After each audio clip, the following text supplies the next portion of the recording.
வேண்டாம் சார், இது ஒரு மொழிபெயர்க்கப்பட்ட ஆங்கில நூல் வேண்டாம், அந்த ஒரிஜினல் நூலை எடுத்து வாருங்கள், இங்கே நீங்கள் ஒன்றை சந்திக்க வேண்டும்.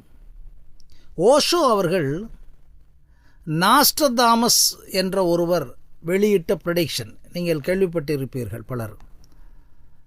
மாயன் காலண்டர் என்று ஒன்று இப்பொழுது இருக்கிறது. இப்பொழுது என்றால் அதை பற்றிய இன்டர்நெட்டில் இணையதளங்களில் இருக்கிறது. நாஸ்ட்ரதாமஸை பற்றி ஓஷோ கூறுவார்.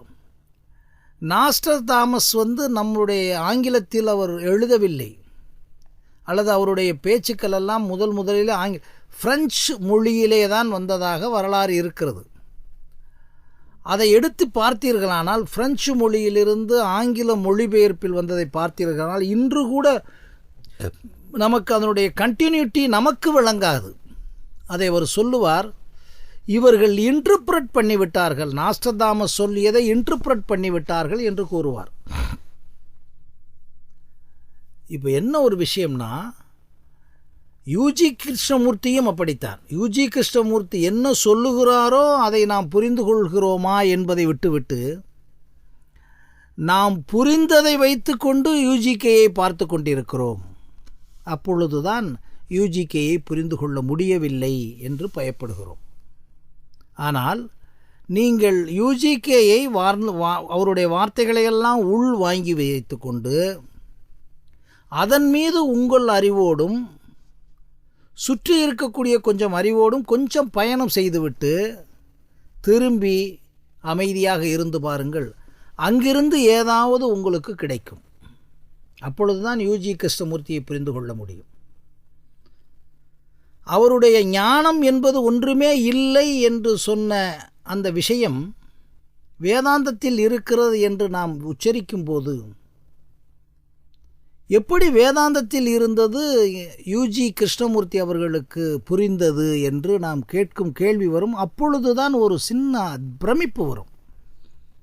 அங்குதான் இந்த மனிதர்கள், இந்த கார்ப்பரேட் சாமியார்கள் ஏமாற்றும் தொழில் தொடங்கியது. நான் பிரமிப்பாக ஒன்றை பார்க்கிறேன் என்றால் சாமியார்கள் என்னை ஏமாற்றி விடுகிறார்கள். அவருக்குள்ளே வந்த ஒரு வார்த்தை தான். இன்றைக்கு நினைத்து பாருங்கள், எத்தனையோ பல கோடிகளை இன்வெஸ்ட் பண்ணி பார்ப்பவர்களுக்கு கூட 10,000 கோடி ரூபாய் சம்பாத்தியம் இருக்காது. ஆனால் வெறும் வாயிலே இன்வெஸ்ட் பண்ணி இன்றைக்கு இத்தனை ஆயிரம் கோடிகளுக்கு அதிபதியாகி இருக்கிறார்களே சில சாமியார்கள். இதில் என்ன நடக்கிறது? உங்களுக்கு ஒரு பிரமிப்பை உருவாக்குகிறார்கள், அந்த பிரமிப்பிலே நீங்கள் ஆசைப்படுகிறீர்கள், அந்த ஆசையிலே நீங்கள் உள்ளே போகிறீர்கள். நீங்கள் எவ்வளவு அறியாமையில் இருக்கிறீர்களோ அவ்வளவு அறியாமையையும் அவர்கள் நன்றாக தெரிந்து கொண்டு அதை அப்படியே காயின் பண்ணி விடுகிறார்கள். அதாவது அதை அப்படியே மின்டிங் மணி என்று ஆக்கிவிடுகிறார்கள். ஆக இந்த உலகம் முழுவதும் அறியாமையில் இருக்கிறது என்பதை 100க்கு 100 நீங்கள் புரிந்து கொள்ள வேண்டும். அதைத்தான் யூஜிகே சொல்லுகிறார். நான் உங்களை ஏமாற்றுவதற்கோ அல்லது உங்களிடம் ஏதாவது சொல்லி எனக்கு பெயர் வருவதற்கோ அல்லது நான் இதை சொல்லிவிட்டேன் என்ற நினைப்பிற்கோ அங்கு இடமில்லை. என்னால் உணரப்பட்ட அல்லது அனுபவிக்கப்பட்ட அல்லது என்னுடைய மூளையில் இருக்கக்கூடிய நியூரானிக்கல் நெட்வொர்க்கில் காம்புட்டேஷனான ஒரு விஷயத்தை பேசுகிறேனே தவிர, என்னால் அனுபவிக்கப்பட்ட என்றால் உடல் அனுபவித்ததை சொல்லுகிறார். அவருடைய உடலில் மிகப்பெரிய ஒரு மாற்றம் ஏற்படுகிறது ஒரு தடவை. அப்படி ஒரு மாற்றத்தை ஏற்படுவது சாதாரணமாக மெடிக்கல் மிரக்கிள் என்று கூறுகிறார்கள். அவருக்கு கேன்சர் கூட ஒரு தடவை வந்தது. திடீரென்று அப்புறம் திருப்பி போய் செக்கப் பண்ணும்போது கேன்சர் இல்லை என்று மருத்துவர்கள் கூறுகிறார்கள். இப்போ இந்த இடத்துல சாதாரணமாக சிந்தனை என்ன வேண்டுமென்றால், அவருடைய பவரிலே செல்ஃப் ஹீலிங் பண்ணிவிட்டார் என்றெல்லாம் கூட நாம் கூறலாம். ஆனால் அதை யூஜிகே சொல்லுகிறார், இந்த மாற்றம் என்பது ஒரு இயற்கை வழிபட்டது. இதில் என்ன எனக்கு என்ன பவர் இருக்கிறது என்று நினைக்கிறீர்கள்? அப்புறம் திருப்பி அவர்களிடம் கேட்கும்போது கேட்கிறார்கள், எனக்கு மட்டும் ஏற்பட்டதாக கூட இருக்கலாம், அதற்காக இதில் எந்தவித பிரமிப்போ ஆச்சரியப்படாதீர்கள் என்று சொல்லுகிறார். அங்கே தான் மகேஷ் பட் போன்றவர்கள் மிகப்பெரிய அறிவாளிகள் விஞ்ஞானிகள் எல்லாம் கீழே விழுகிறாங்க அவர்கிட்ட. இப்போ சூரியன் ஒளியை நமக்கு கொடுத்து கொண்டிருக்கிறது. காற்றுக்குள்ளே எப்படி உயிர் சக்தி இருக்கிறது என்று தெரியாமல் இருக்கிறீர்கள். ஆனால் காற்றுக்குள்ளே உயிர் சக்தி இருக்கிறது அல்லவா? இது அதிசயம். இதை காட்டிலும் ஒரு அதிசயம் வேண்டுமா? அந்த அதிசயத்தின் மீது நமக்கு பிரமிப்பு ஏற்படுகிறது.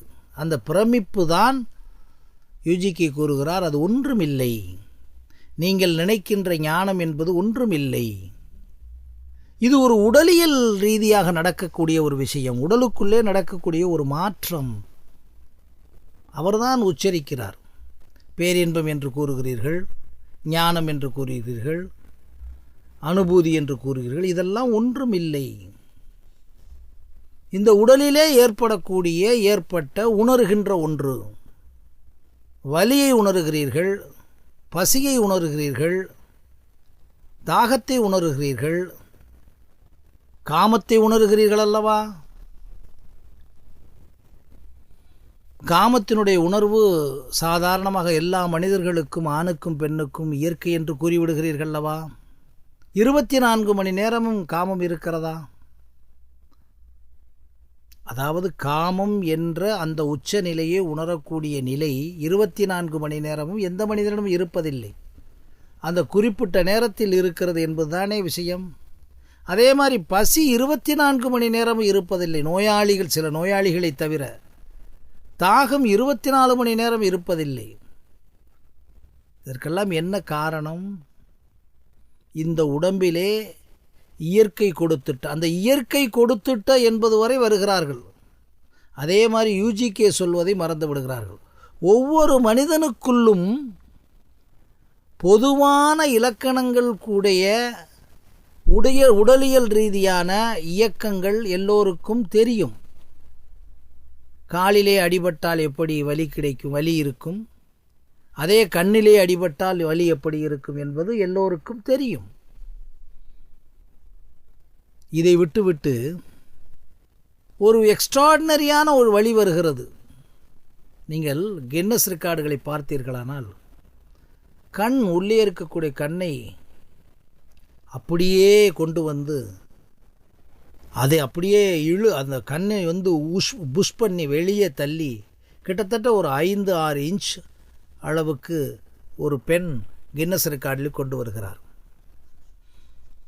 இதே மாதிரி உடலில் இருக்கக்கூடிய இந்த தசைப்பாகங்களை எல்லாம் இழுத்து, முகத்துக்கு கீழே இருக்கக்கூடிய தசைப்பாகத்தை இழுத்து ஒருவர் அப்படியே வளை மாதிரி விரிக்கிறார். ஒருவர் பாம்பை உள்ளே விட்டு, மூக்குக்குள்ளே விட்டு அழகாக முத்தம் கொடுப்பது மட்டுமல்ல, மூக்குக்குள்ளே விட்டு அவர் அழகாக அப்படியே போக வச்சு அதுக்குள்ளேருந்து இயங்கி மறுபடியும் எடுக்கிறார். ஒருவர் ஒரு மரண கத்தியை எடுத்து மேலிருந்து அப்படியே நாக்குக்குள்ளே செலுத்துகிறார். நம்ம ஊரில் பாருங்கள், கண்ணாடியை சாப்பிட்டுக்கிறான் ஒருத்தன். வடிவேல் ஜோக்கில் கூட வந்துருச்சு. அவன் பாட்டுக்கு ஒரு டியூப் லைட்டை வாங்கி வச்சு கடிச்சு சாப்பிட்டுக்கிட்டு இருக்கான். இது என்ன விஷயம் என்றால், நீங்கள் புரிந்து கொள்ள வேண்டிய விஷயம், இந்த உடலுக்குள்ளே இருக்கக்கூடிய பொது இலக்கணங்களில் மாட்டிக்கொள்ளுகிறதை தவிர எக்ஸ்ட்ராடினரியான இந்த உடலை எது வேண்டுமானாலும் செய்யலாம் என்பது நிரூபிக்கப்பட்டு விட்டது கின்னஸ் ரெக்கார்ட் மூலம். நீங்கள் நினைத்து பாருங்கள், கடவுள் அவதாரம் என்று கூறுகிறார்களே, அலைபேசியை கண்டுபிடித்தவரை பற்றி என்ன நினைக்கிறீர்கள்? கொஞ்சம் சிந்தித்து பாருங்கள். அலைபேசியை காட்டிலும் ஒரு அதிசயமான விஷயம் இருக்கிறதா என்று நினைத்து பாருங்கள்.